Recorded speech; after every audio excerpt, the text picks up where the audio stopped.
Okay, hi everyone. So I'm here with my friend and colleague Christopher Benton to help us move forward with astrology research. This is our monthly meeting. This is a free service of Cosmobiology Institute, which is a nonprofit organization to further astrological research and doing it using modern research methods, trying to do research rigorously to see if astrology can work.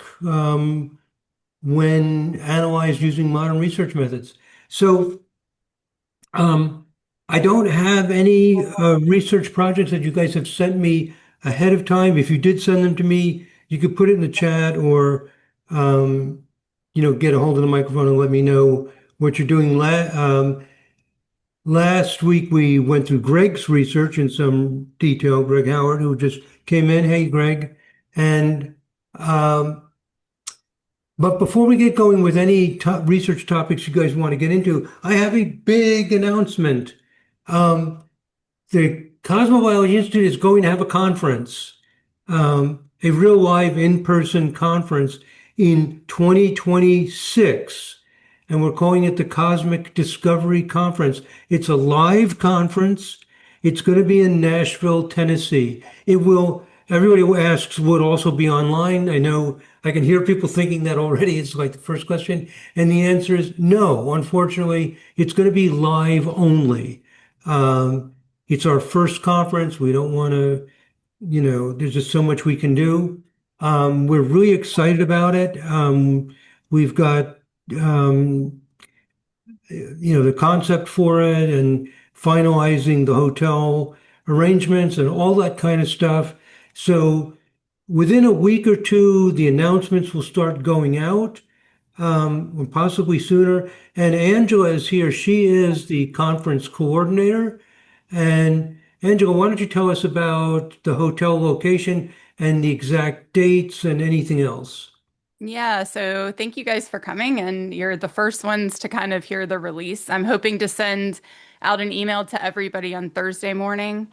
Um, yeah, as Santino mentioned, this is will be in Nashville, Tennessee. For those who don't know, that is Music City here in the United States. Great location. It's also a place where I live.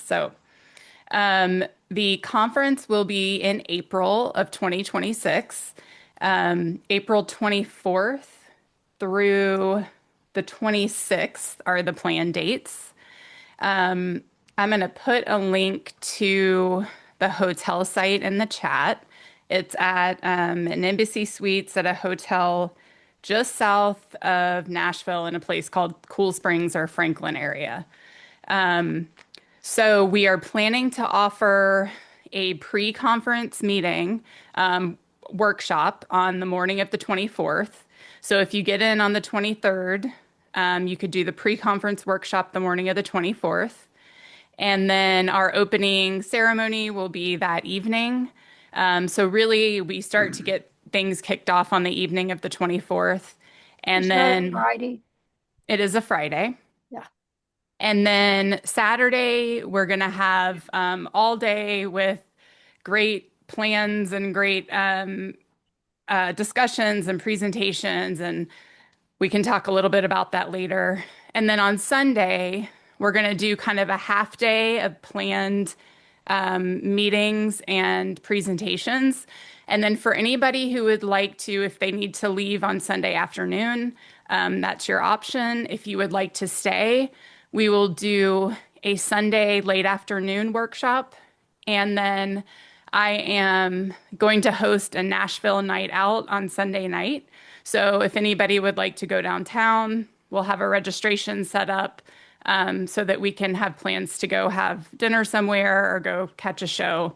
There's a lot going on in Nashville, but I'm sure you'll be ready to kind of release some steam and have some fun after a great weekend with some great presentations. So that is the general overview. We're all very excited. We know it's coming up soon. We wish we could have given you some more notice, but we are full steam ahead. Yeah, I'm really excited about this.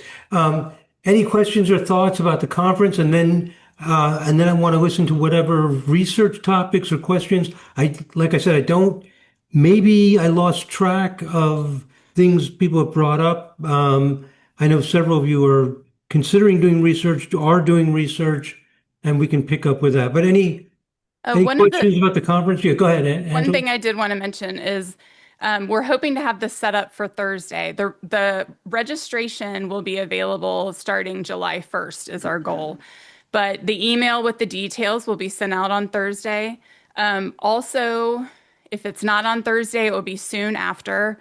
We're going to release basically a call for presentations. Oh, So, yeah. being such a research-based institution and nonprofit, we are going to have guidelines for the things that we require from our speakers in the discovery sessions. So that's what we're calling these sort of presentations that people are going to give you. We have some great things already lined up, but we do have spots open for presentations and discoveries. So keep that in the back of your mind, and we'll release that information as well. Yeah, and the theme of the conference is discovery. Has anybody found anything that gives us confidence using modern research methods that something in astrology actually works? Some transits in the sky are associated with some behavior, some talent, some event, like accidents. The answer is yes, yes, yes. We're going to present the latest findings. We're going to have discussion panels about it. Um, so this idea that we are now confirming astrological ideas, I think, is controversial. I think it's exciting. I think it's worthy of a meeting of the minds. And we're expecting people who are in astrology, who are skeptical that all these modern research methods are turning up things. Well, are they or are they not? And we're going to show what's been done and what people are doing and what levels of confidence we have. I think it's really exciting that we are turning this corner to integrating astrology with how we figured out things in the 21st century to confirm. So, And there will be open discussions between people who may not trust the data that is being delivered. Like, we're not afraid to get into the hard questions. So be sure to bring your answers and your research, whether you're giving a presentation or not. We're sort of relying on everybody to come in with an open mind, but also a skeptical mind. Like we yeah. want to demonstrate these discoveries. Yeah. And so my one of my mantras for the conference is I respectfully disagree. So, we're expecting a lot of people to say, "Oh, come on, you can't use those numbers and show something." Or research scientists saying, "Where's your control group?" Da, da, da, da. We're just open. That's what the Institute's about. We want to find out. There's no axe to grind. There's no a priori philosophical thing that we have to defend. Let's find out. We all have our opinions. My opinion is the discoveries are being made. They have been made, and we have high confidence in some things. I could be wrong, but this is going to be an exciting event to bring this out with the best research out there. Um, so Christopher and I will be heading up the search for research. Christopher is very in touch with a lot of the research going on internationally. Vincent also is. So, and other people, we're going to meet with people like Robert Curry and other people to find out who's got something interesting. So if you're doing something interesting, if you have some ideas, we'll have the call for presentations very soon. So it's very good. We're coming out of the closet. We're going to have the conference and really bring this to a focus. What's happening here? Or is there a revolution happening or not? I think there is. Okay.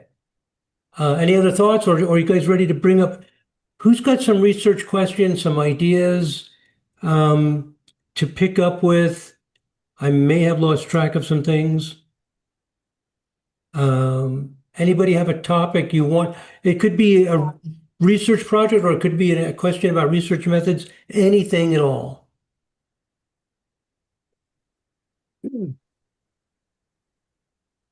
Okay, let's start with Vincent. Go, man. Yeah, but maybe we should leave place to our guest.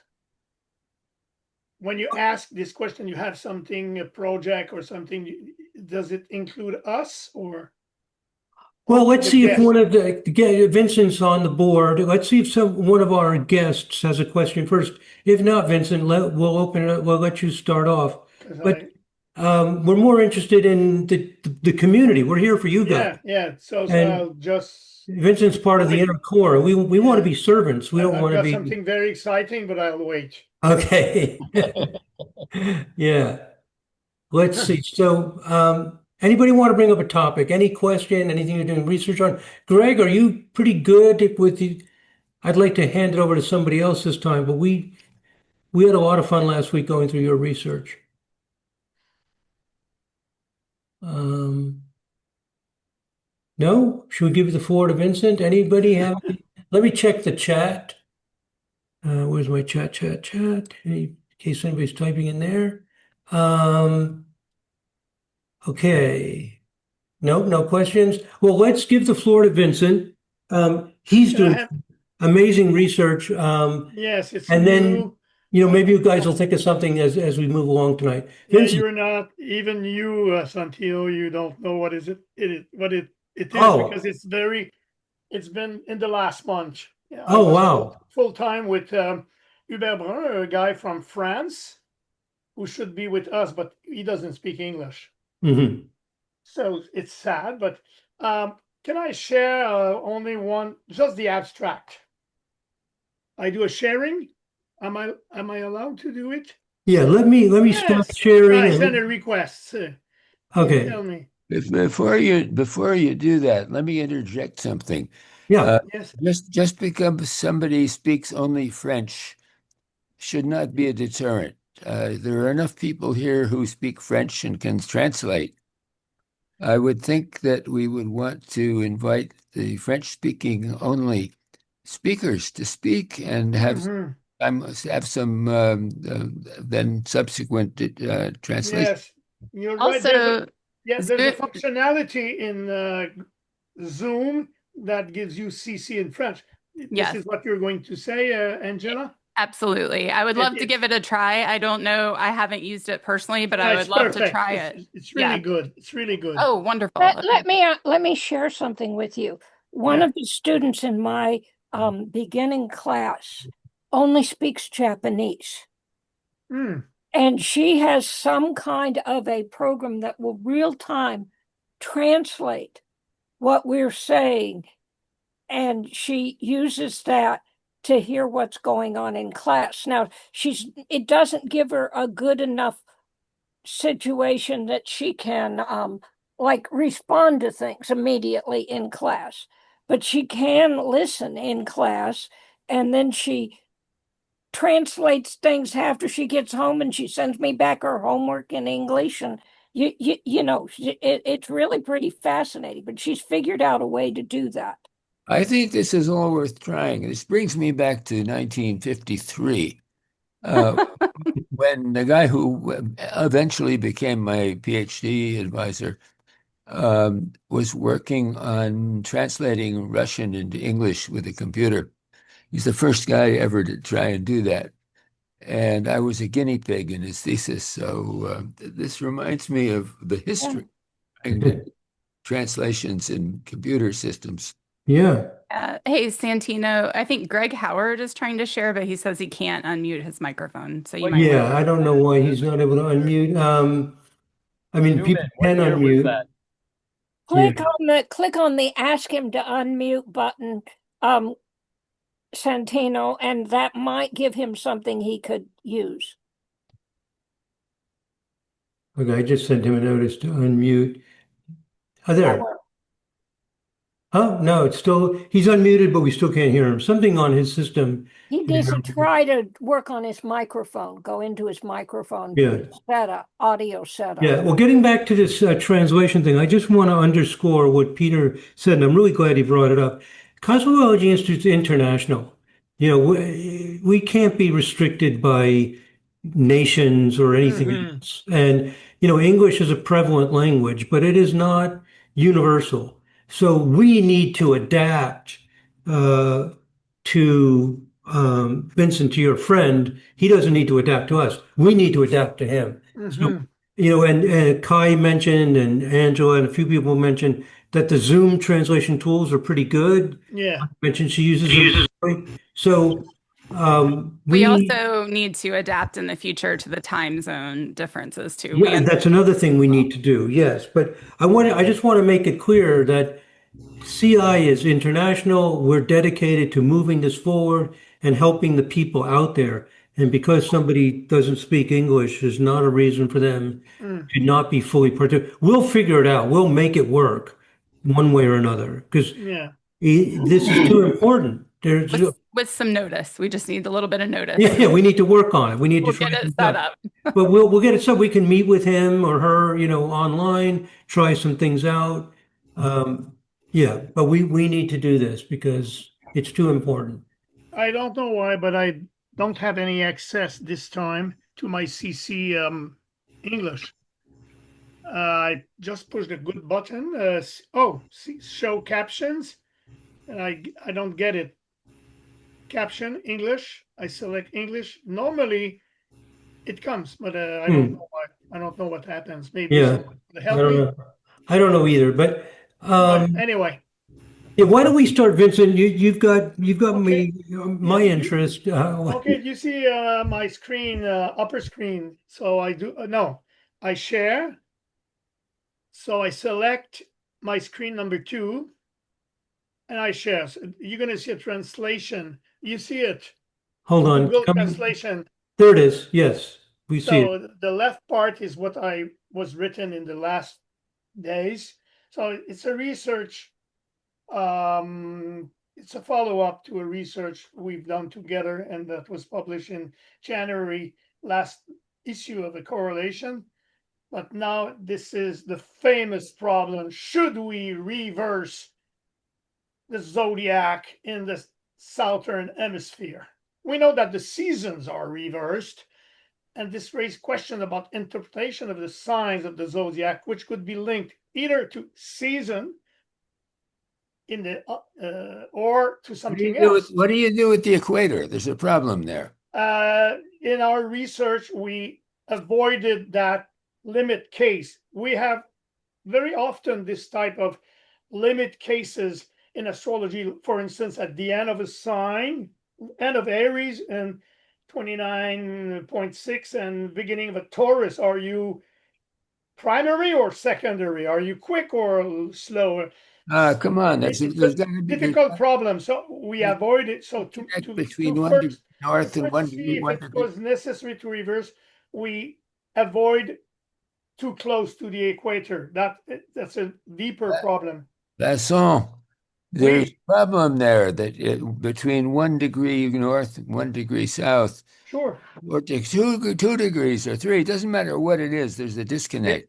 Yeah, but I understood perfectly your objection, and I tried to answer by saying that this problem is universal in astrology. You find it between houses, between signs, and there's always this problem of limit, of frontier. So we try to avoid it first, but it should be addressed. Do you want to talk about that, Santino? I don't explain it correctly, or you understand what I mean? Yeah, I think everybody understands the idea. I mean, are the signs reversed in the southern hemisphere? So, did you and your buddy already conduct some research and get some? Sure. And So what did you do and what did you find out? I mean, some there, schools very um, uh, exceptional. I mean, limited. Associate the characteristic of the zodiac with seasonal variation in light. And maybe someone of you don't know, but he was very famous for in France. Jean-Pierre Nicolas, who passed away 2 years ago, he advocated the idea of a photoperiodic zodiac, and it's been well discussed in biology. According to him, the signs should be reversed in the southern hemisphere. Thus, a native of Aries would exhibit characteristic of Libra, Vitus, and etc. It would therefore be appropriate, following his logic, to reverse the sign for following the seasons for birth. But a majority of astrologers, however, and we've done a survey on that just to confirm that we thought about that, considered the zodiac to be a universal structure, and that is therefore no need to reverse the signs in the southern hemisphere. The association of the zodiac with the season would be at most a symbolic metaphor, valid only in the northern hemisphere, which is dominant in the astrological culture. So, one comment there. What makes sense is the geometry of the globe. And I think the fact that in the southern hemisphere, they're using a different thing to calculate would be relevant only if you're trying to map the birth date onto something that we're dealing with. But after that, there's no difference. It should be irrelevant where the position is. according to people who believe in periodic zodiac connected to two characteristics of light, the relation between night and day, the length of night or dark, and the length of light, and also the tendency, are the days or the light increasing or decreasing. Those two factors connected with the theory of conditional reflex. He made a theory to explain each of the signs according to So is there factors. so- Nicolas made a theory. But So- personally, I rejected that since a long time. Since I thought zodiac was universal, as Peter said. What do you think? I'd like to have your make a little survey with everybody present. well, Those but who first, think Vincent, that I have a question. yes. Has anybody done research on people born in the southern hemisphere versus northern hemisphere and quantified personality characteristics or behavior in some way? This is exactly what we've done. And what did you find out? Before telling you, I want your opinion. I'd like just to make a quick survey. Maybe raising your hand, those who believe that we shouldn't reverse the zodiac in the southern hemisphere. That's my belief. Yeah, that's what I thought. Also, Yeah.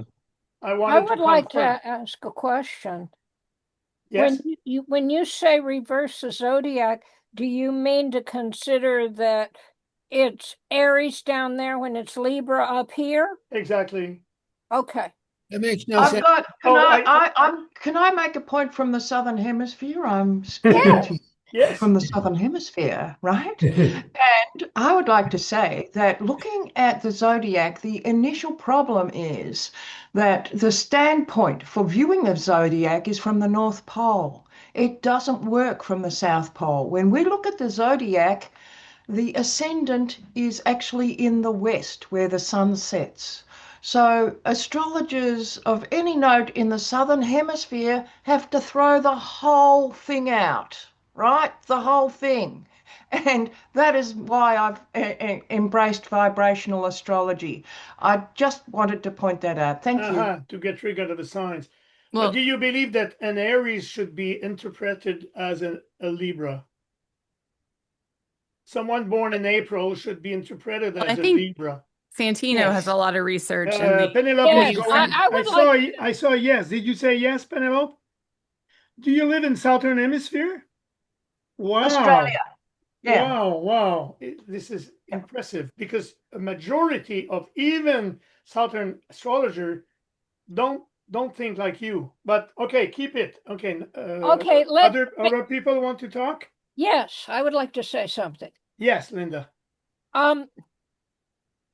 I would like to propose that it is the research that Santino did on the energetic operation of each of the signs indicates that a lot of the meaning did not come up with the same meanings that are used in modern astrology. I believe that the definitions he was using used people from all over the world, although I don't know if you ever kind of isolated if there were Southern Hemisphere people in there. But when you work with the energetic definition, it becomes a mode or a style that you operate in, the signs. That I know this is just vibrational astrology, but we have found that we can give more detailed information on people's lives than most astrologers can do, using the distance Linda, between the I planet agree. I and the agree. I've vibration. seen that, but it doesn't tell us if you think that what centimeters I of think light that should the be signs reversed or are not.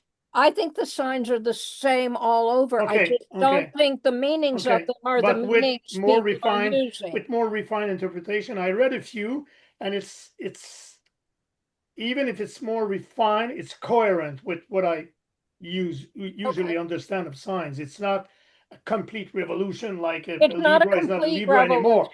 No, it's very Well, refined. except for maybe Aquarius. Yeah, maybe I agree. It's a problematic sign I agree. All right. Now, which one? I'd Something like to we should get have. opinion from everybody. This is something that we should have a little bit of research on and a definitive paper on it. That's what we've done. We Well, were Vincent, why not don't you go ahead and, very, and very quick. tell us what your research is? Okay. I just show the abstract, but it's okay. I show you. Should the zodiac be inverted in the southern hemisphere? I just finished the article in French before coming in with you. Abstract: the idea of inverting astrological signs in the southern hemisphere, motivated by seasonal differences, remains a controversial question. To explore this hypothesis, we conducted a comparative study between two groups of notabilities: 69 born in the southern hemisphere and 73 in the northern hemisphere. I stop here. The 73 I took is the same that I used 5 years ago in my matching test.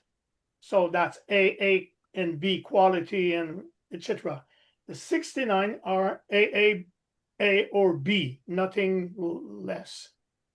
Using Master Expert software and a semantic proximity evaluator, we compared the astrological keywords of natal charts with and without sign inversion to biographical profiles containing approximately 150 personality traits per subject. The results show that inversion, to my great surprise and astonishment, significantly improves the correspondence in 71% of cases in the southern hemisphere compared to 35.6 in the northern. Northern was a kind of control group. A proportion comparison test confirms that this difference is highly significant. Look at the p-value, 10 minus 5, and the H is this effect size, which is a strong effect size, 0.725, because there's not a big number of subjects. Our findings suggest that the zodiac may be partially subject to photoperiodism, challenging its claimed universality. So I have a few questions. Did you I'm use? flabbergasted. I see it, but I don't believe it. Yeah, I have a few questions. How did you identify the signs of the people? Did you use Sun, Moon, Mercury, or just the Sun sign, or how did you? Yeah, What did you use for the we signs? reversed the old zodiac. Actually, the technique I took, there's an Ayanamsa functionality in software. So I just put the Ayanamsa to 180 to reverse No, the that's not signs. my question. My question is, what planets did you use? Everything, the full zodiac. I make, okay, to make it very subtle and hard, conservative. We took the old normal interpretation I do usually with No, it's not my question planets, either. Hold on. every signs, I have a question. every planet was in a reverse sign. Okay.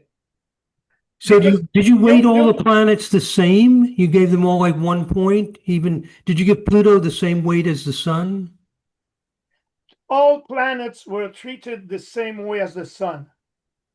So they're all given like 1 point. Like, how do you determine what the sign of a person is? You gave 1 point for each of the 10 objects, or did you give more? Like how, like if somebody had No, that's simpler. That's simpler. You know the way we do the analysis, normal analysis without reversing. So I've done exactly the same, including midpoints, aspect planets and sign planet and aspect. Everything was equal, but the sign were replaced by their opposite. That's it. Well, then it should work at the equator. I told you I had already answered that we avoided. No. No, my point is, if that is true, Exactly would at the equator. make I don't know. I don't know. Okay, I would make a Normally, if you're proposal. up the equator, you don't reverse. If you're down, you reverse. But probably I would it's- make a it's a proposal. limit case that should be avoided first in the Okay, study. I'm not at all convinced by this, but if this is accurate, then I would like to make a proposal. I don't understand how you cannot be convinced by something you didn't read. I said I'm not convinced by it. I haven't got enough It's a information. 4,000 word research. Right. Very. Okay, but right now I would like to theoretically suppose that it is correct, and I would like to comment on it. If it is correct, what I Yes. think that would mean would be that each sign is a continuum going around the world, and that in the spring for the northern hemisphere, at the North Pole, you have 100% Aries, and at the South Pole, you have 100% Libra. And where the person is between the two poles tells the percentage of Aries or Libra they have. That is the only way this makes sense. I don't know. All I can say is that we are a group devoted to not to only theoretical reasoning, but to experimental. What's the word? I'm not good in English. Evidence-based research. This is evidence-based. I don't know theoretically how does it work. So, but I tell you that I was surprised. I was expecting the contrary. I was expecting that it wouldn't reverse. So I don't believe it, but it's there. Well, let me reiterate my point. If this theory stands, it should work at the equator. yeah, it can't be right. How can it work? You mean just very clack within 1 degree it reverse quickly? Mathematically, I don't know. There's no. I didn't test it. That's The problem, Peter, the problem, if you do evidence-based research, you need a certain amount of subjects. It's already extremely tough to find good birth data subject in the South. It was very hard to find 69. So if you want to make a research close to the equator, you're going to find how many subjects? Not even 10. So it's going to be very tough to make a evidence-based research based on experience. Well, I'm looking forward to reading this paper, Vincent. I'm going to send it to you. Good. It sounds very Maybe you'll be a reviewer. No, I'm looking at it. In autumn in correlation. I'm Not looking this one, the next one.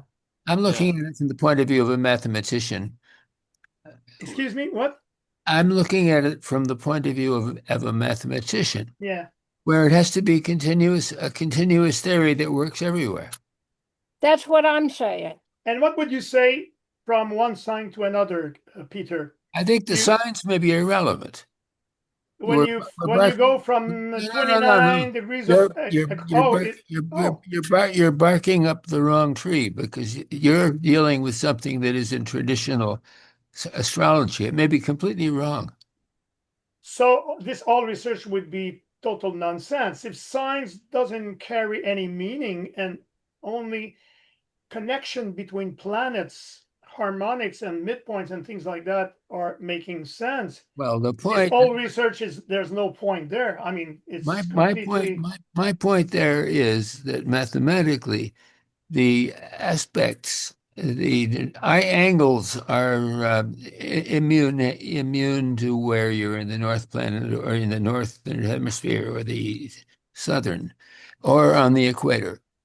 Mathematically, this should be all, it comes out in the wash and it doesn't matter. But if it's the 12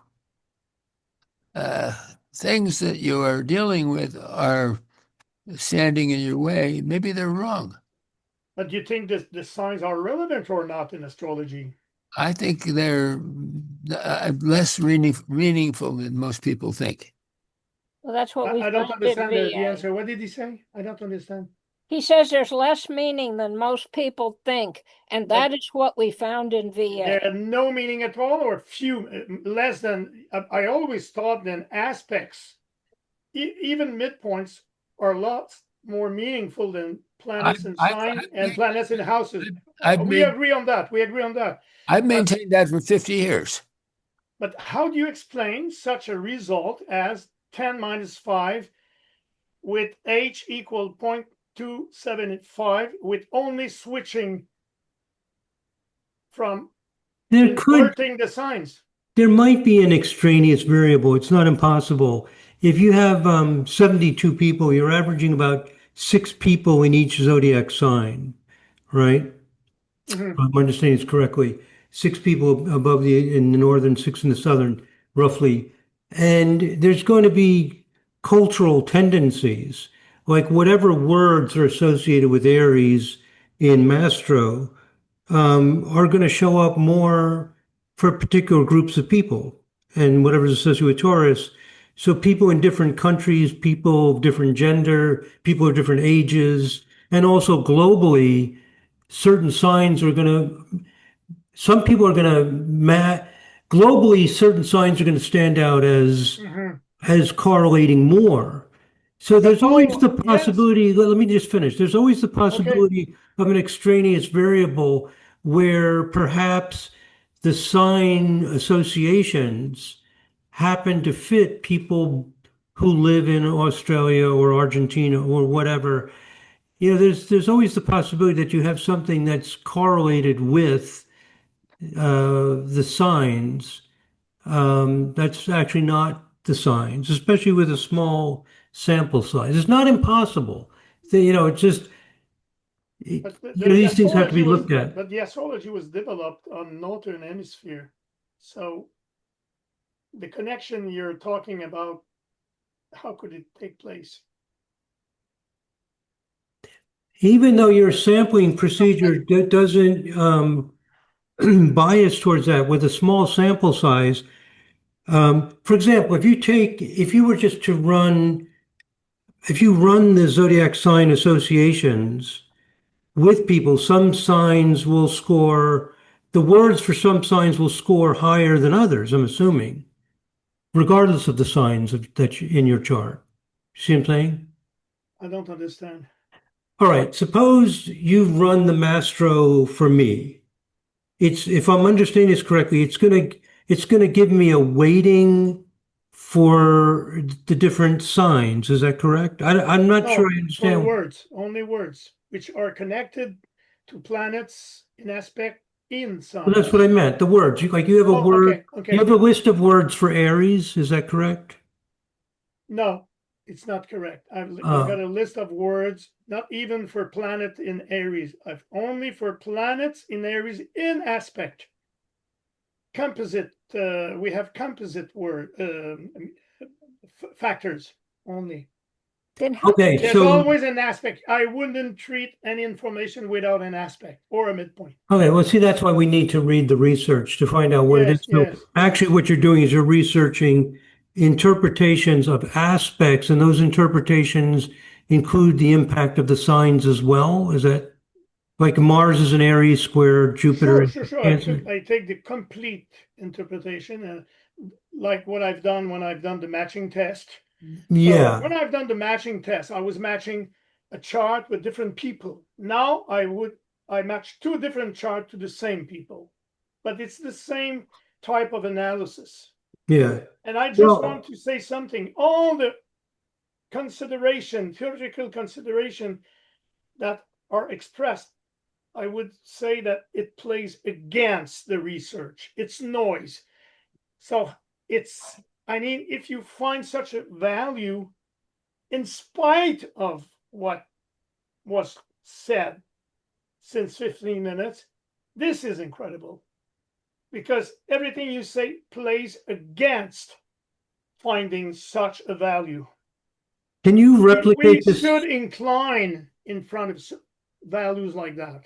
Can you replicate? Unless there's a systemic something like Christopher would would see, or really easily, but I don't think there's a what do you call that, artifact. It could be an artifact, but the theoretical objections, I know them because I was extremely surprised by this result. Aren't we people who believe in evidence-based astrology? Aren't we ready to incline in front of such result if they're not flawed? If they're I not. this assumes signs operate in particular ways, and maybe the thing that's happening here is that signs don't operate that way. Belinda, if they don't operate, I wouldn't find such a value. It would play against the protocol. This is what I tell you. If the sign were so insignificant. I have to understand your whole keyword thing before I can. Yeah, it's all explained. It's all explained. Understand. Yes, you're right. Before I can Yeah, even. sure. So it's gonna be in next correlation, not the next autumn correlation. Everything is explained. It's not the place here to go into that. I just wanted to share my excitement. I would have to know how validated, and how you validated the correctness of your words and patterns and what you assign them to before I could even get anywhere near evaluating this research. It's not a statistical validation for each one of the 3,000 words. It's validated on a consensus of cultural with very dominant astrologers like Peter, Robert. It's not a validation, but if you want Vincent, for each word, it's going to take 3 lives. I mean, I want to validate that. You were saying, how will I validate that experimentally? That's nobody's done that. Actually, David has. No, not for the old corpus of words. I got 3,000 words. So the validation is global. When I use this and I do a matching test with very good results, it means that globally it works. And I've done my second research. I just tried to see what happens if you remove the midpoints or if you add the midpoints. And I proved that the midpoints add something is better, significantly better with midpoints. But it's which not I would agree, very accurate. Like I just look, for instance, if can I say, Peter, Christopher, that you work on cancer? Yeah. It's a scoop. He worked on cancer and he's done a fantastic research, but it's a big amount of work just to detect cancer in a chart. But if you want to do that for 3,000 words, it's possible. It should be done one day. It will be done. Yeah, but you can't use a tool that's not validated, Vincent, whether it's difficult to validate it or not. If you say that, you can do any research. Or only research on one factor. You don't do any global research. Let me ask you a question here. We all know about something about Egyptian astrology, Egyptian, you said? It was 30 degrees north. Was there ever any Mayan astrology? Yeah. I don't understand. Excuse me. What would you repeat slowly? I don't have the CC, so I don't catch what you say. Mayan, Oh, no, no, no, no, no, no. No, I've never done that. I'm not an we call exegesis. There's a lot of people doing that type of research, which doesn't interest me. I mean, yes, it's interesting, but it's not my focus. No, but no, that's not the question. The question is whether the Mayans figured this out and we're missing something. I don't know. I don't know. Okay. If people are working on that, I'd really like to know about it. Figured, I'm sorry, could you rephrase it? Figured what out? Could you just restate it? What happens in the Southern Hemisphere? Yeah. Oh, okay. I don't know. It's a good question, but I don't know. Okay. But I think this is a wonderful topic. I think it's wonderful that you're researching it, Vincent. And it needs to be resolved absolutely with evidence-based reason. I'd like to come back to what Linda said. It's very important what you said.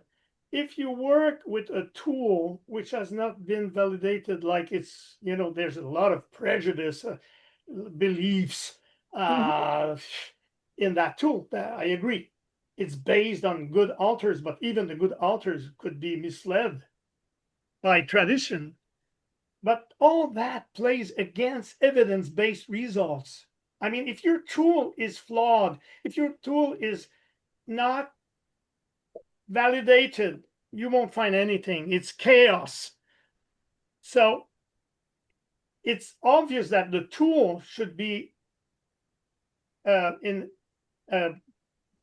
made better. But even there, if you got result with the figures I show you, and what I've got also in other research, it means that globally the tool works. Okay, let me propose that we're in a rat hole at the moment because we don't really know what is going on. You read in autumn. What I said earlier was, from a mathematician's point of view, there should be no discontinuity at the equator. That does not. That's mathematically. What do you think, Christopher, as a mathematician? Well, I mean, it's really interesting. And one of the things I've been wondering is the differences that you have seen between, doing the zodiac and the traditional way in the north and reversing in the south. Mm-hmm. Does that work better the further away from the equator people are born? That's a very good question, but is there a connection between the results and the latitude? I never checked it because I will, but 69. It's that's going to be tough. It's not enough. Maybe it's worthwhile if there is a connection, a correlation. I would be surprised that it would be significant with such low value, but it's a good idea. I will check it. Yeah, I would. I'd be surprised if taking one step across the equator was like flipping a switch. Me too. Where everything. I mean, Me too. it could happen, but I would be very surprised if that happened. I would expect that in some way things might get a little less precise. I agree. It as you get seems closer to me, to the equator. I agree. I mean, it's the program may not work as well close to the equator, and for people born close to the equator on either side, we may see a result where we don't see any difference between the two groups, but this is a very exciting problem, and it's very easy to check. I got values to differentiate between scores between the connection with the life, the biography between invert zodiac and non-inverted zodiac. Now, those results are in correlation with the latitudes, which this is very easy. I got the latitudes, I got the figures. If there is a correlation, is it significant with a test? If it is, this is, wow, I owe you a beer. That's basically what I said originally. But what I'm Yeah. envisioning is that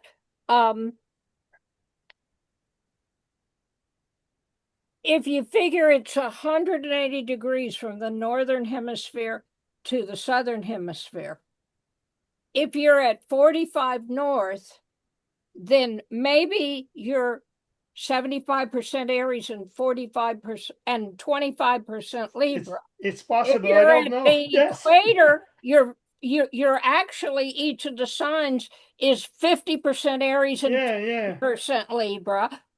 That your meaning shifts Mhm. as you move further north or south. What? There When I are tried, two other interpretations of that. One is that the tools are wrong, and the other is that tropical astrology is so far wrong that this makes no sense at all. Oh, there's again, another you mean tropical interpretation. against sidereal, or you mean There's also? another interpretation. The signs are not what you need to use in astrology. Exactly. That's the third interpretation. Yeah, but if the signs are different to what they should be, it means that the old tool with the words would be a chaos, a nonsense chaos. How do you explain such values, such p-values? Miracle? A random Yeah, miracle? I agree with Vincent. If the signs were not working at all, or if they did not flip in the southern hemisphere, then you would get random results. No, Let's it could be an artifact of the tools. I really think there are two yeah. interpretations that you guys are missing. Yeah, it could be an artifact of the tools. There can be an extraneous variable because things are changing. Lots of things are changing in the South, and we don't know what the distribution of these different things are. But Vincent, I have a question about how you do this. You have a list of words that are associated with aspects and midpoint structures. Is that correct? Yes, you can Like say if that. Mars is square Jupiter, or Mars is trine Jupiter, for each particular aspect or midpoint structure. With the sign, you include the sign to color. That gives you a certain color. How do you like do you have a list of word in your database or in your source information? Yeah, you mean a Do you biosource or astro source? in the astro source of the information, Okay. have you assigned these words? I know you've assigned them based on what it says in books, etc. But have you assigned Mars square Jupiter? Have you assigned Mars a bunch of keywords, Jupiter a bunch of keywords, square a bunch of keywords, I began that Leo a way bunch and of keywords, no, I've and done it then another way. somehow No, let me finish the question, please. No, the And answer then is no. somehow they're merged together, or how do you get the words associated with the aspects? I went into literature of good authors, like an example is No, that's not my question. No, let me answer. Okay. I went into literature and I just checked aspects, pure aspects. Mars square Jupiter in Ebertine in 25 authors that are considered good authors, like Robert Hand, etc., in different language, culture, and I just wanted it to be consensual. So in those cookbooks, you have a list of sentences and words for each aspects. You got also words for planets and signs, and I just mix them, cross them with semantic tools to find the fusion of those factors. Those are the building blocks. So it's not, I've got it in my files what Mars square Jupiter is, but it's not in the software. In the software, if you talk about Mars square Jupiter, you got to give me a sign for Mars or either Jupiter.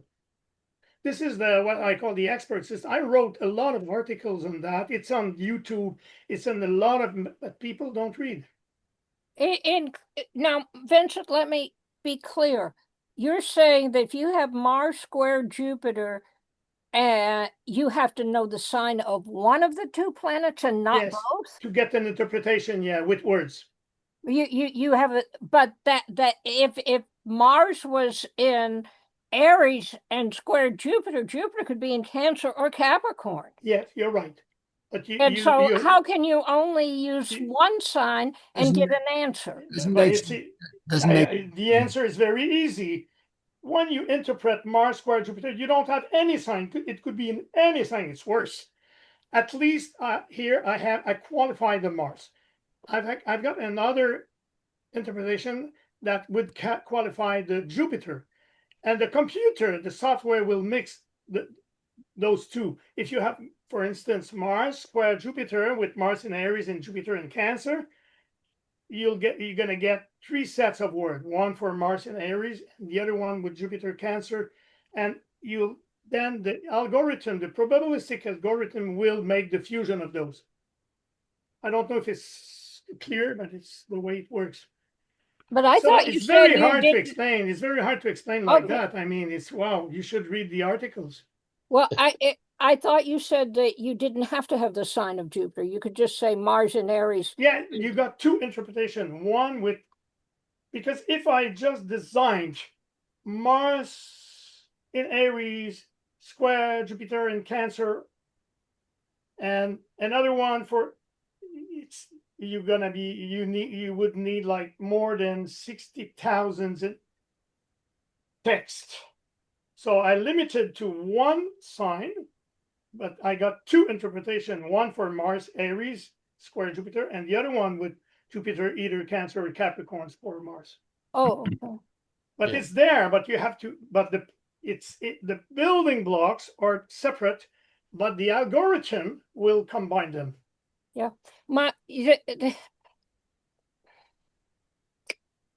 Okay, that answers my question. I want to thank you, Vincent. Oh, by the way, I want to say something, and I'm not alone on that, because I was confirming what already was found by Robert Curry and Kiyoshi Tarvainen about the sidereal zodiac. And I don't speak about Jyotish astrology, which is not the case here.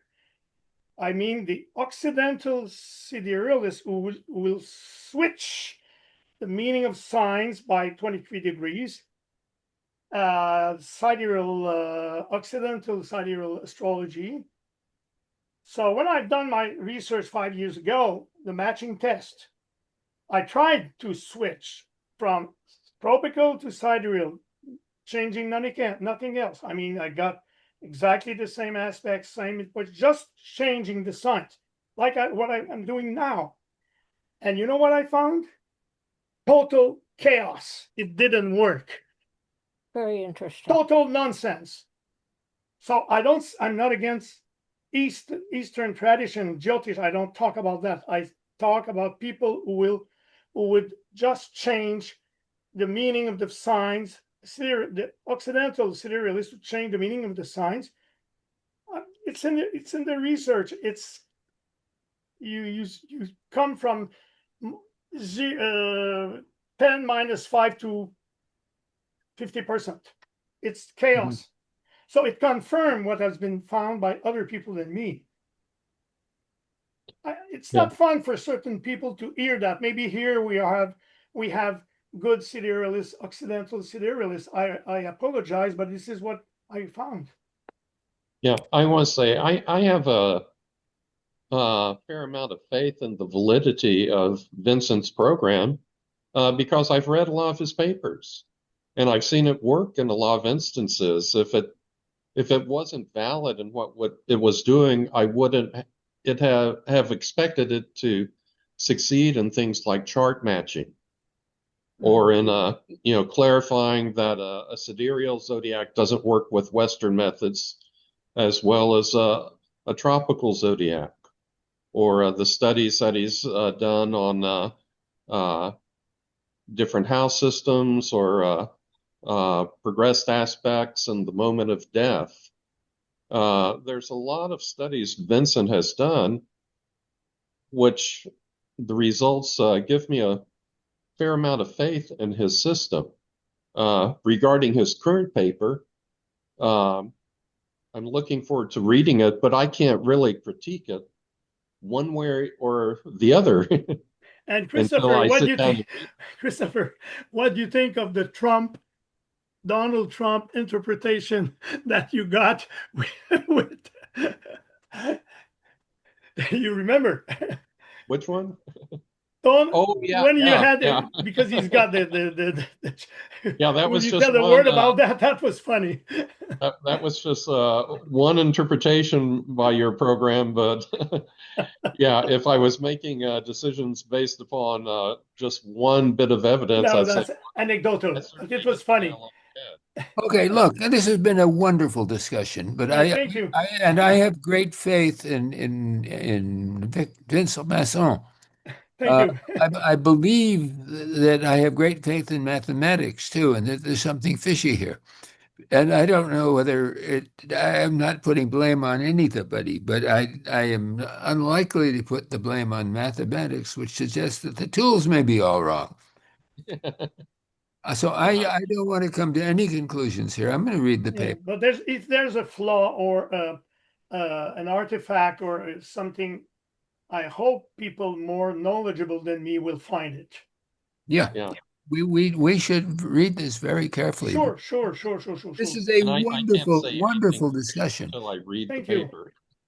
This brings everything that's hanging loose with astrology into perspective, because something is fishy, and whatever it is, we need to smoke it out.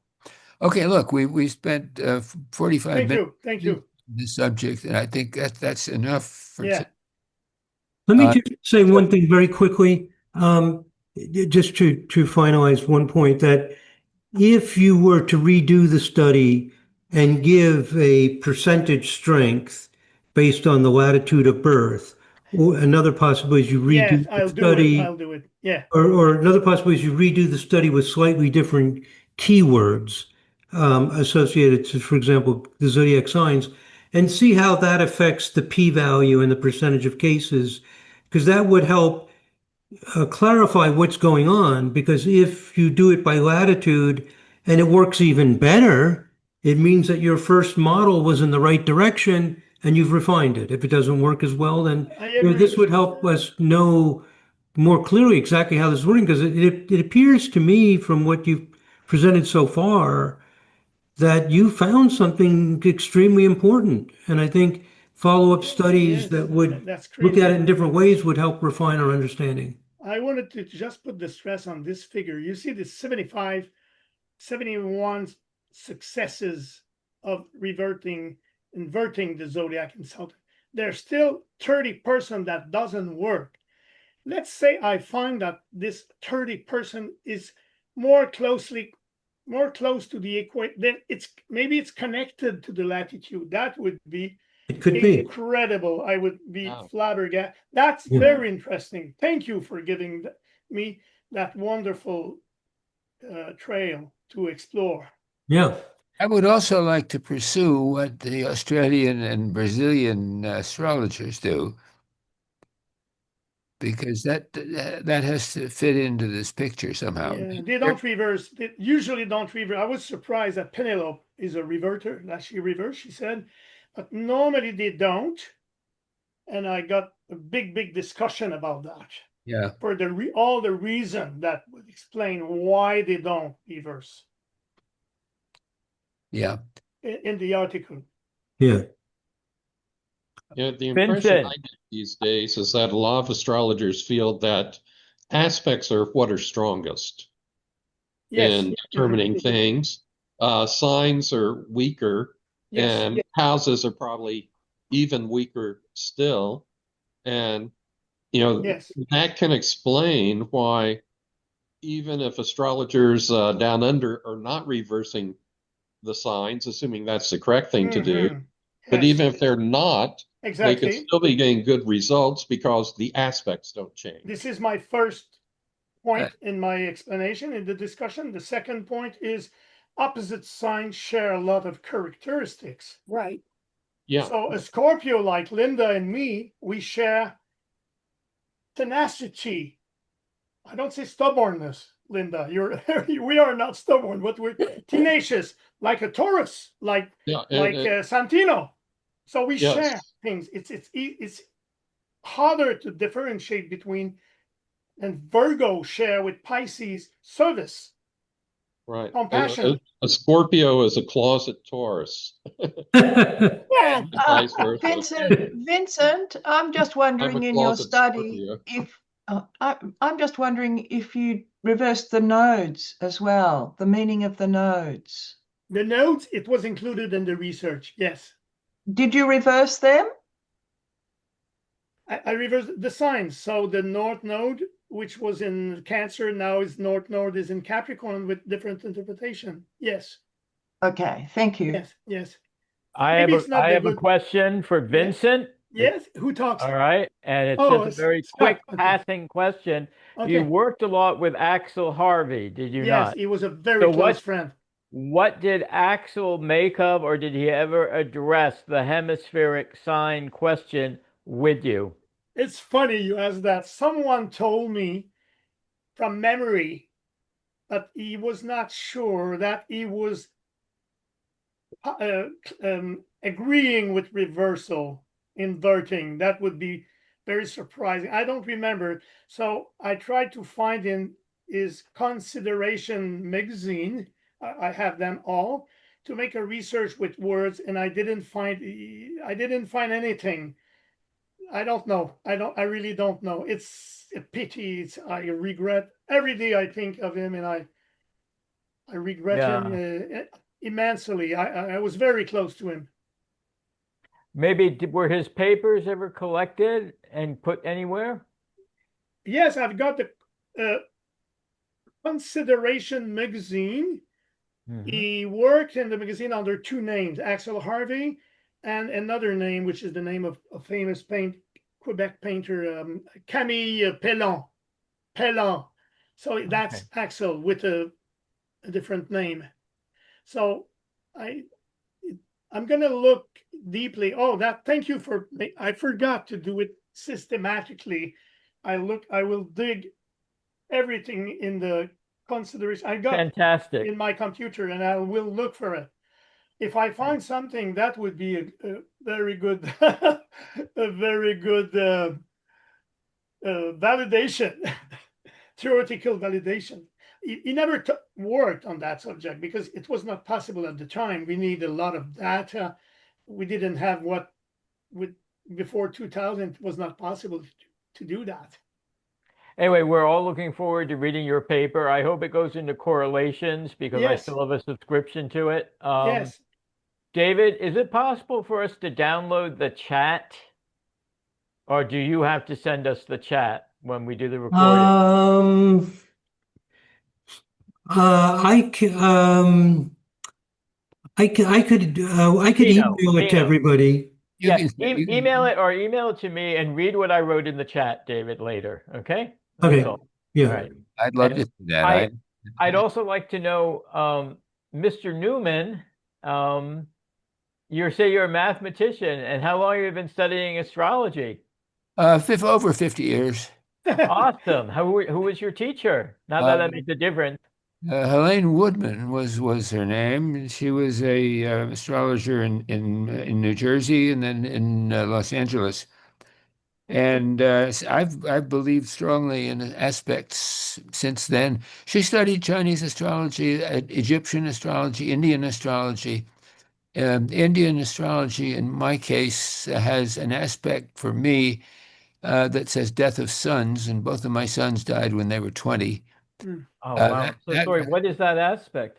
I don't remember. Yeah. I Okay, don't it remember. sounds like a yoga. Yeah. But that was my exposure. I spent 10 or 15 years with her and Wow. deeply involved in some of the stuff she was doing. But I'm not an astrologer. I'm a mathematician. And Right, but we need mathematicians. We need to discuss prime numbers with you. We need to discuss, imaginary numbers with you. There's don't go anywhere. I'll be here. This is my baby because I've been doing evidence-based science since 1960s.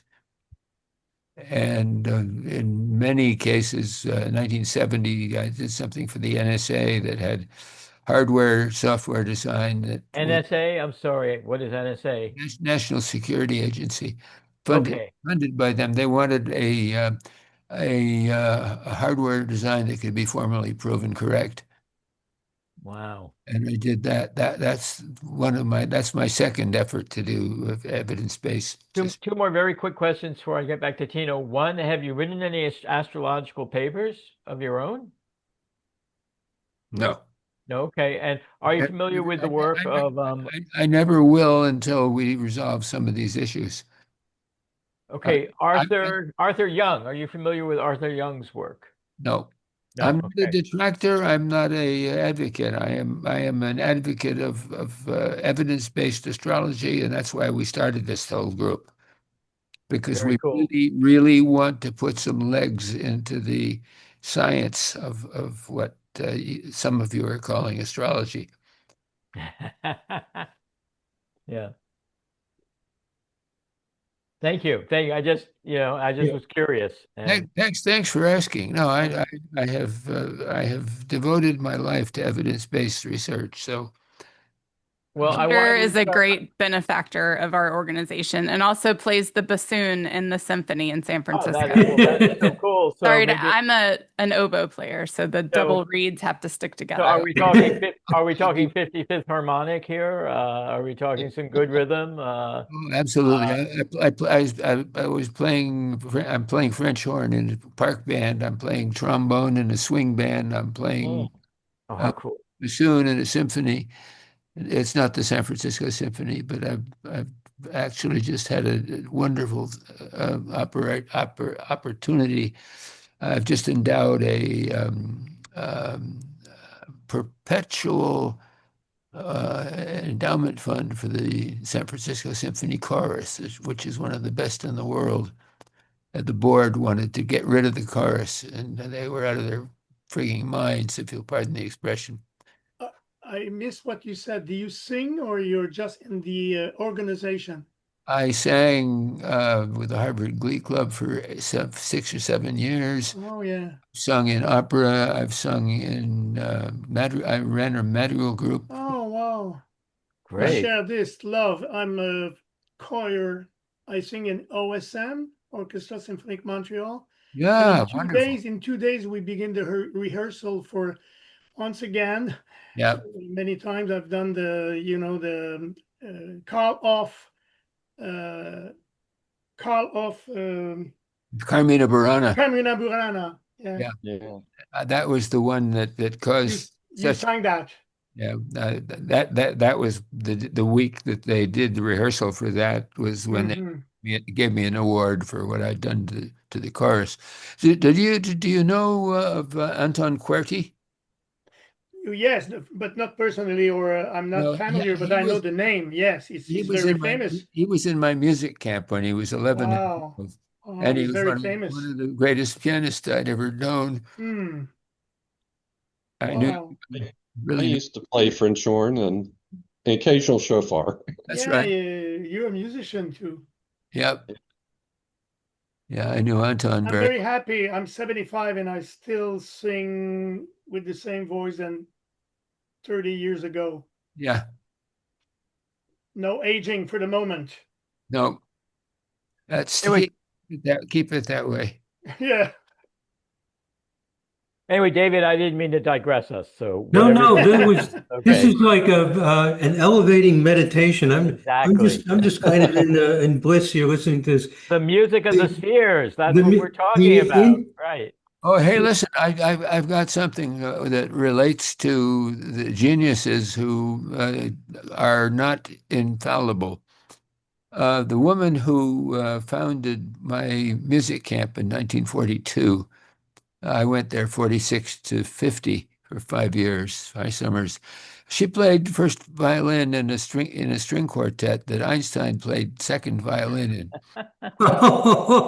That's amazing. And she told her friends after that, you know, he can't count. The mathematician can't count. He'd have 2.5 measures and he would never come in the right place. It was infuriating. Here is this genius, mathematical genius, and he can't count. It was the composition that was wrong. Yeah. You were putting the notes where No, they should be. when I had a wonderful 2.25 hours of time with him to talk about complexity.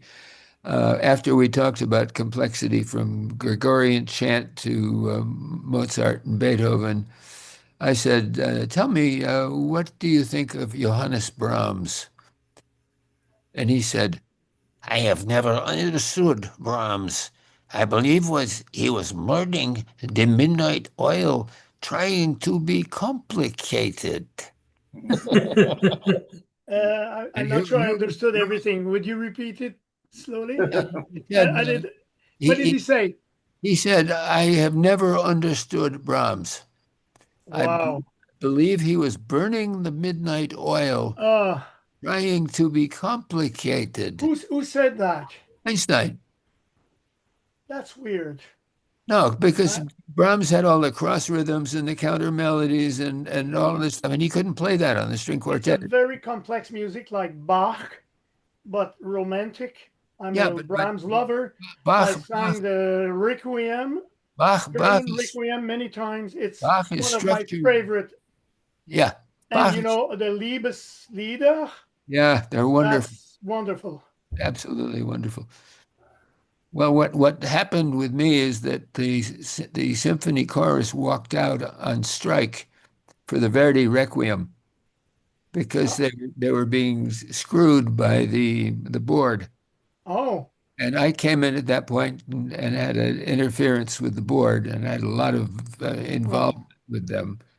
And so they gave me this great award for having rescued the chorus and endowing a permanent for their are survival. you using bass with the bass? Say it again? Are you tenor in your bass? You sing low. I sing well. Yeah. I'm a tenor and you're a bass. Yeah. In the morning, I get an octave below the. Yeah. Well. This is Greg. May I jump in? Please. Please, go ahead. Change the subject. Okay. I just wanted to say something before we ran out of time. My project is ready to go. What I need help with is getting some people to participate. I reached out to the research director of ISAR and have not heard back. Would it be possible, some of the students are that, I like them to be able to, you guys help me find 4 or 5 people that I could get started with? Yeah, that's what we're here for. Yes.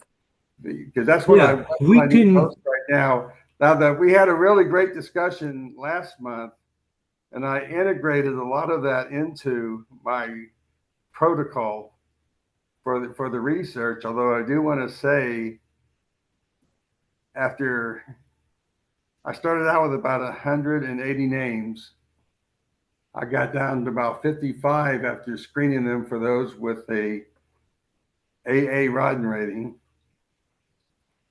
But then when I took out those born on the hour at the half hour, that left me with 19. Ooh.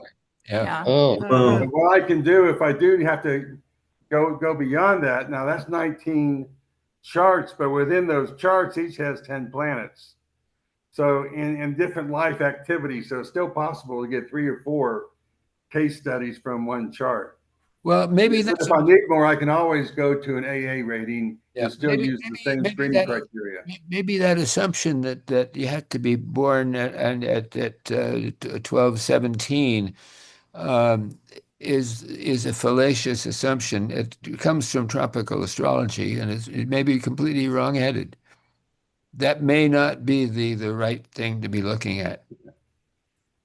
So Because I the other request I had was to consider people at extreme northern or southern latitudes. oh, there you go. And the people I had who met my criteria, like in South Africa, South America, they were born on the hour or half hour, and I had to weed them out. Of course.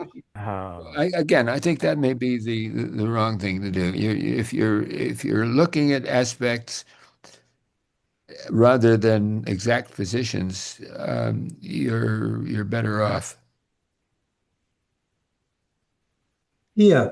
Yeah, this is the reality of research. I mean, it's never, perfect. We live in a real world with real limitations, and ideally, we would like to leave out those people because a lot of them have rounded off times. They're not actually um, recorded to the minute, but you've got to deal with what you've got.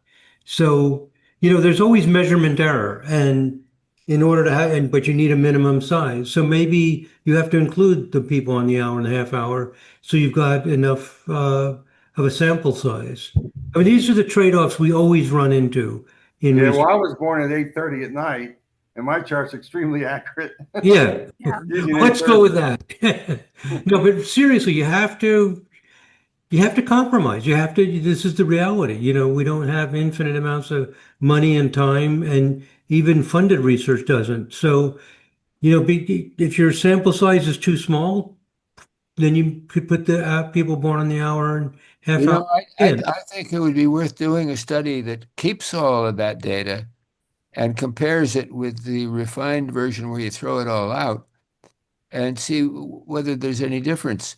And again, if you're looking at aspects rather than exact positions, it may not make a difference. So I think so many assumptions are being made here that could be completely wrong. I think Linda brought up some really good points here from her point of view. Greg, if you want to email, I put the email in the chat. If you want to send us an email with some details and stuff, we can see what we can do to give you some assistance in what you're working on. Okay. Greg? And if possible, I might even maybe want to maybe have a night on this channel other Definitely. than this meeting where I can do a presentation with people interested in participating and go through it with people, but before they would, commit. Well, Yeah, what you can do is the old joke was that we are the U.S. government and we're here to help you. I think the reason we exist is because we want to help wherever we can to come to some conclusions about what is really real and what is not. And so anything that we can do to help you will be in that direction. Okay, I appreciate that. Yeah, so Greg, you could write a letter that gets right to the point of what your research is, what kind of help you need. Try to make it as short as possible. Yes. People don't read long things. Don't leave out details. If there are fundamental details, include them. Don't. Yeah, include what's necessary, and we can, Angela can manage sending that out to everybody on our list, and we can start doing the same thing that the other organizations could do, which is to ask the people who are in touch with us if they would like to, contribute to your research and be a part of the research team. Yes. And then from that, we could have a meeting, maybe a separate meeting or one of our monthly meetings to, to get people more familiar with the details of what they'll be doing.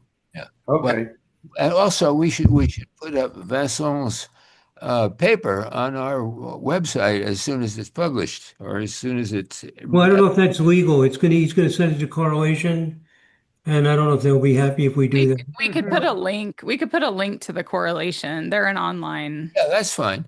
Well, they have a subscription. I don't know if they're gonna be happy with that either. But we can help get them subscriptions. So Yeah, that's we fine. can work out a deal, and we're gonna be having a meeting with Robert Curry from Correlation, Christopher and I, and some other people, and we're gonna be talking about ways we can cooperate, and getting people access to the Correlation articles can be one of the things. Santino, hold on. We are a nonprofit organization. We believe in open source. Right. we believe that the author of even things that are in correlation allow the author to retain a copyright to allow us to put stuff on our website, whether it's to correlation or to his website directly. Doesn't matter. Whatever it is, we are in the, not, I won't say the business, we are in the committed position where we believe in open source. I've got a good news for you about correlation. I already had that discussion with Robert Curry. Unless you wouldn't give the credit, he would refuse. But normally, if you give the credit, he allows you to publish anywhere you want without problem. Good. This is official, but you give the credit. I mean, you just write it after correlation, and you're owner of your paper. Giving them, credit or a link or something. I think it's respectful for sure. Yes. Yeah. This article was published in correlation. It is now being reproduced with the permission of correlation and the author. Yes. Right. Simply, yes. Perfect. And thank you, Peter, for underscoring what our mission is. You know, as a nonprofit, we're dedicated to open source, open information, moving things forward. I mean, there's a place for all kinds of organizations, but as a nonprofit, we're here to make things happen. Open, free, accessible. Yeah, that's why I gave you the joke about we are the U.S. government. And Yeah. Yeah. And so it's great that Robert Curry is, we can work with him without any, ruffling any feathers. So that's wonderful. I'm fading. I've been up since 4 o'clock this morning for one thing or another, and it's been a crazy day already. So I think this is a wonderful meeting, and I'm delighted to get to know some of you and look forward to the future of open-ended research, which has no limits in what it can do and has the potential to answer questions that have never been answered before. Well, let's do that and stick together and help each other. Thank you. Thank you, Peter. Good night. Incidentally, I'm delighted to meet Emmett Williams. I'm a co-author with a poet whose name was Emmett Williams. And I do a little of that kind of crazy stuff in my youth as well. But I knew two Emmett Williamses, both of whom were poets. One was a conventional poet, and the other was an abstract poet. And we a 2-mile pun on paper for a parade down Central Park West with my friend Emmett Williams. So happy to meet another Emmett Williams here. The next generation. Yeah, exactly. The next incarnation. It's nice to meet you too, and I really appreciate it. Thank you for your contribution tonight. It was really a really good discussion to listen to tonight. Everyone, actually, a really good discussion tonight. Well, we didn't get all of you a chance to talk. It would be nice to hear from the ones who haven't spoken more in the future. Like Kai. Absolutely. This is just the beginning of what I hope. I'm 93, and I don't know how long I'm going to last. But my cancer surgeon has told me that I've got possibly another 5 years. After my American doctor said I had four months to live, my Mexican doctor's now giving me 5 to 10 years. Oh my God, that's having apparently completely cured pancreatic. That is a recommendation for Mexico Medical. No, let me tell you, it's a recommendation for this particular clinic, which believes in stuff that nobody else can do in this country. But what does RFK Jr. say? Well, the Mayans. We're talking about the Mayans too. Or the Mayans. That's what we need. Yeah, I would love to hear what the Mayans did with the Southern Hemisphere. Yeah. Peter, have you researched Hans Kaiser at all or encountered his name? I know the name. I haven't really done any research in this area. Okay, it seems that Hans Kaiser works so much with harmonics Yeah, and harmonies, right. but they're sort of bringing his work back very slowly. Well, But I loved some of that in the 50s and the 60s. I did read a whole bunch of stuff on harmonics, and of course, as violin and viola players, triple stops and things like that are wonderful way of getting harmonics. I play two recorders at once, and I hum into it, and I get triple stops. wait, one in each corner of your mouth, Yeah, or yeah, okay, one left. It's a soprano in the right hand and an alto in the left hand. we call Oh. that symphony for an oral fixation. Yes, There you go. yes. Yeah. Wow, I hope you recorded that. It's a Yeah, recording. they didn't have good recording in the 50s, right? No, they didn't.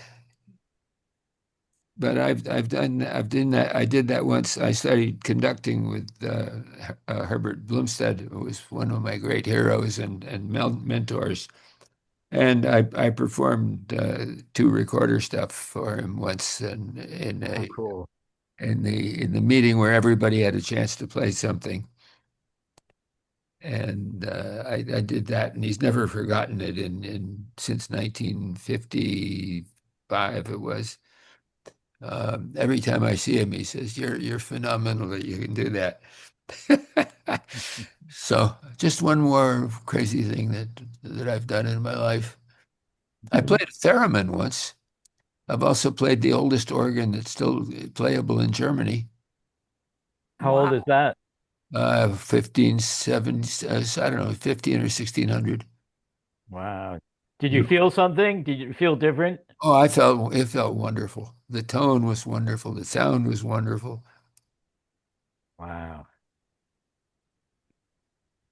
Okay. Hey, look, this is too much about me. This is about you guys. So, And we're wrapping up. It's okay. okay. All right. Okay, any last comments or final things anybody wants to share? I just want to say thank you to Vincent. It really, like we got very critical and analytical about it because that's what we're supposed to do, but it's really exciting. I mean, just spectacularly exciting to come up with this, and it's a foundation for more research. And we're moving Greg forward with getting people to work with him. Any other things anybody wants to mention before we sign off? I feel someone should have mentioned the E word, Arantrodromia, right? So you and I are both Tauruses, David. We're strong Tauruses. But Arantrodromia says, I might be saying the word wrong. If you go dive deep enough into Taurus, you come out into Scorpio and vice versa. So I think is it a Jungian term, Chris? Yes, it's a Jungian term. Could you say the word right? I'm sure I'm saying it I wrong. think it's enantiodroma. Thank you. I Yeah. think that's the correct pronunciation. But Maybe wrong. so that's another twist to the screw, though, Yeah. right? Yeah. If I go deep enough into Taurus and I come out Scorpio, then is that actually a polarization? I'm not Yeah. sure. Yeah. You're not born in the Southern Hemisphere. Interesting. Where you born, Scott? Manhattan, New York. No problem. You don't change. Oh. You stay Taurus. But if he goes deep enough, though, he thinks he'll come out Scorpio. So, I got some Scorpio in my chart too. Yeah. So, but We're at 258 just for kicks. And my birth certificate, of course, says 3 o'clock. But it was retrofitted to 258 by my dear friend. And that was, by Helene. yeah, that was New York, Manhattan, Columbia University Hospital. Doctor's Hospital. Okay, just a long wave goodbye. It was the Harkness Pavilion in those days, Yep. 1932. Still is, I think, or it was until at one point, and not too long ago. I actually Rebecca Harkness was a figure in our community. So Really? Okay. yeah, the Harkness Pavilion. Wow. That So was when is your birthday, Peter? September 21st, 1932. September 21st, And 1932. the retrofit that a friend of mine did for me, and I think it was Vibration 137, is the most accurate thing I've ever seen in my life. So I was quite impressed with that. Wow. Do you share your time? We'll take a look. I think it That's was right. 2:58 time. That's what you just did. The But attention span of a gnat, obviously. Yeah. that was daylight savings time, even AM then. or PM? PM. PM. Okay. Wow. PM? And you can see, if you go to the website, you can see a bio on Peter too, which will Okay. give you some good information. So he's under the About tab. We're actually, sorry to put a plug in here, but we're launching a new website next week also. It's very So is it the same spectacular. website but a new version? I Yes. mean, sort I'll of. wait till next week then. I Wait get till I don't confused. want to Right. spoiler this, but I've never been to the website as it is, so it's one of yes. the. Million is So- involved in that, Yeah, right? there you go. It's cosmobiology.org. Okay. Or yeah, we have some redirects on that URL also, but that's the easy one.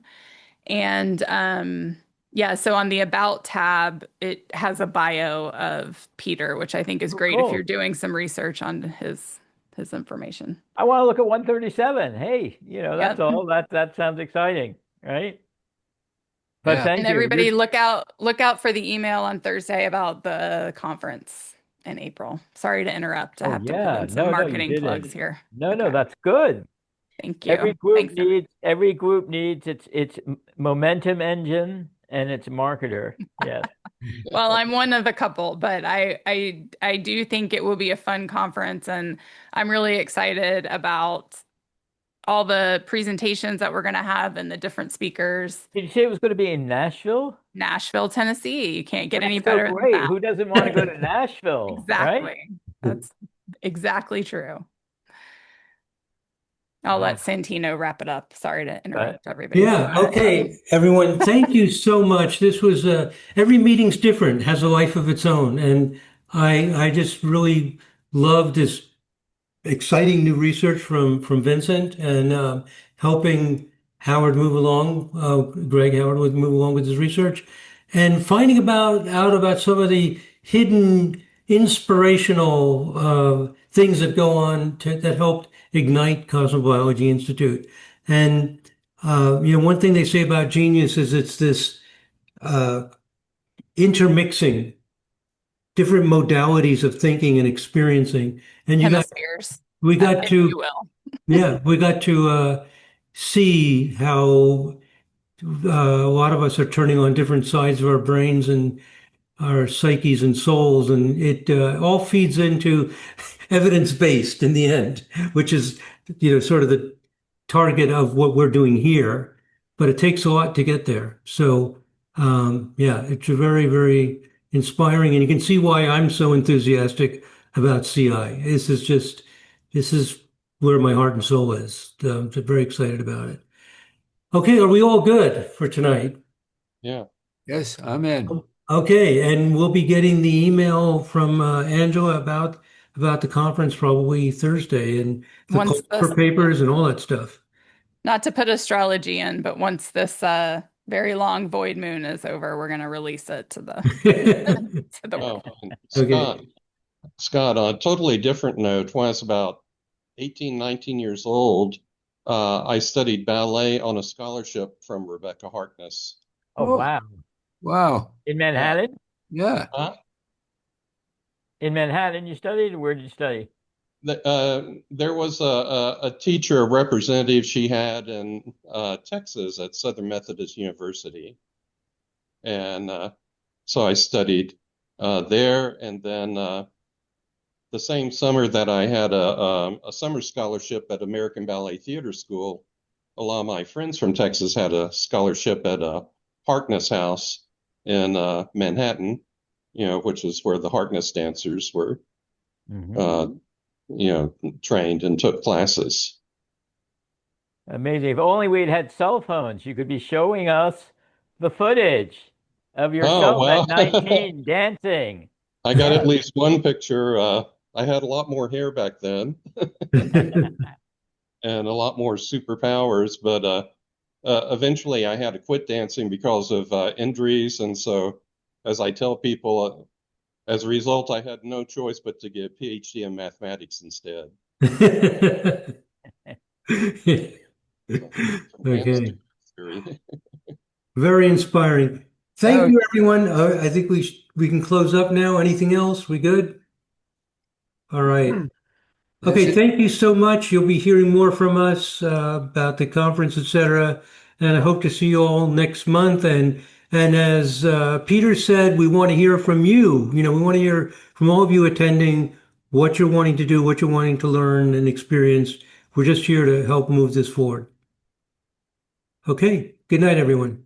Good Thank night. you. Bye.